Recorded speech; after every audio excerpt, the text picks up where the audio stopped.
Just a general question, kind of piggybacking off of Julie's. So for a blogger such as myself, and I just actually got a message from Jehue, and if I'm pronouncing that correctly, Yep, you are. okay, thank you. So for a blogger such as myself, like how would you guys work with someone like myself? So the way I see it, and this is something that I've started looking at more, it's based off of Katleen's past. As a blogger, that means you're able to come up with daily content or at least weekly content. That means you could be a talk show, a really form-fit talk show that has a live studio audience because you're looking for immediate conversation with your audience. That's how you generate engagement. That's also how you're able to actually start getting advertisers or brand deals to come to your platform because you could showcase, hey, this is the level of engagement we're getting. If you're comfortable with that, you need to become a talk show host. And we would just translate it into that. So you'd use your blog as a secondary metric after engaging them in the video format. That's really cool. Yeah, I that's never how thought about that. And by always the think way, about it. Emerson has like a lot of like TV. They have not. Well, they have a few TV studios. WEBN. Oh yeah. Yeah. So you can, if you wanted to test it out, why not? You could do it. Yeah. That's a great idea. It's a great idea. That's actually where I hosted the Every Woman Has a Story show. Nice. Very nice. So right. Yeah, I remember you mentioning that. What's it called again? which one? W. Is it so WEBN? Yeah, WEBN. So WEBN is one of the student organizations at Emerson, and they I believe they had like the news. Yeah, that was their news channel and everything. But then you also had the ability to produce and host like lifestyle shows or more talk shows. And the reason how I was able to get the the Every Woman Has a, so that show was dead, right? So before I got it, the show was dead. People didn't know what to do with it. And, I don't think people were as passionate about it. But when Marcia gave me the show, she was like, hey, you know what?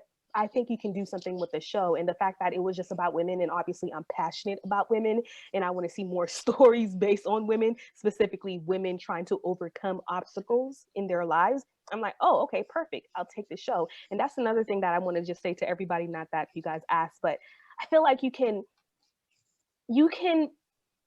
take the lead on anything, which you have done with your platform, which is absolutely amazing. You know what I mean? Take the lead on anything, whether something is dead or not.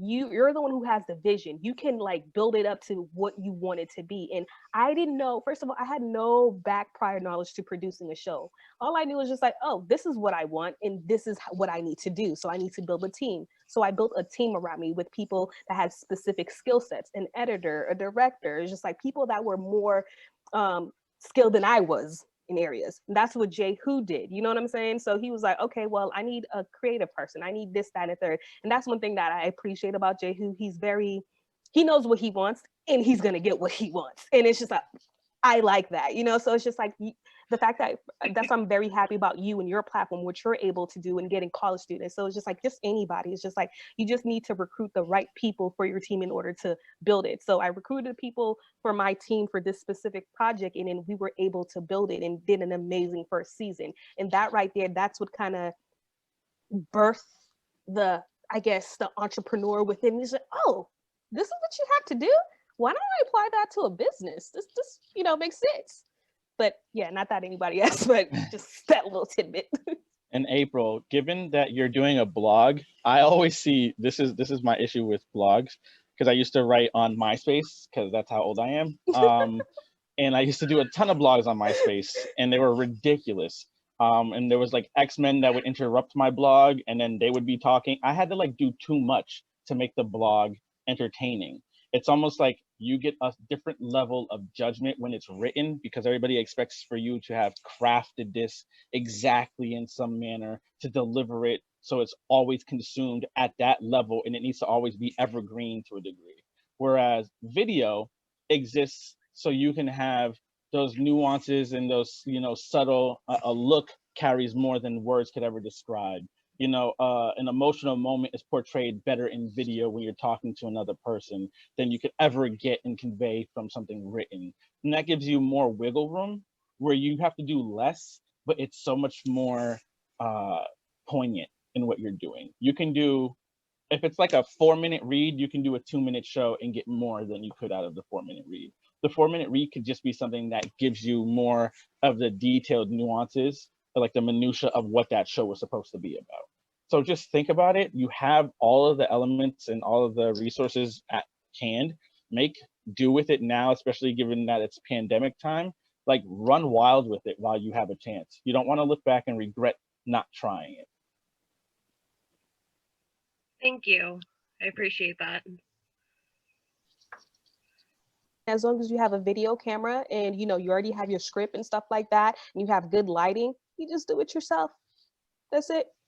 Just do it yourself. True. And then as you know, as it grows and as you get more comfortable and you're like, you know what, maybe I do want a studio and stuff like that, then you can elevate to that. But it could be as simple as doing it in your room, making sure you have good lighting, your script, and then boom. And by good lighting, all you need is a really decent light behind your camera, not in front of it, because I think a lot of people think it needs to be behind them. Put it behind your camera and it'll make you bright. You'll be fine. Okay. Perfect. Looking forward to your show, April. Thanks.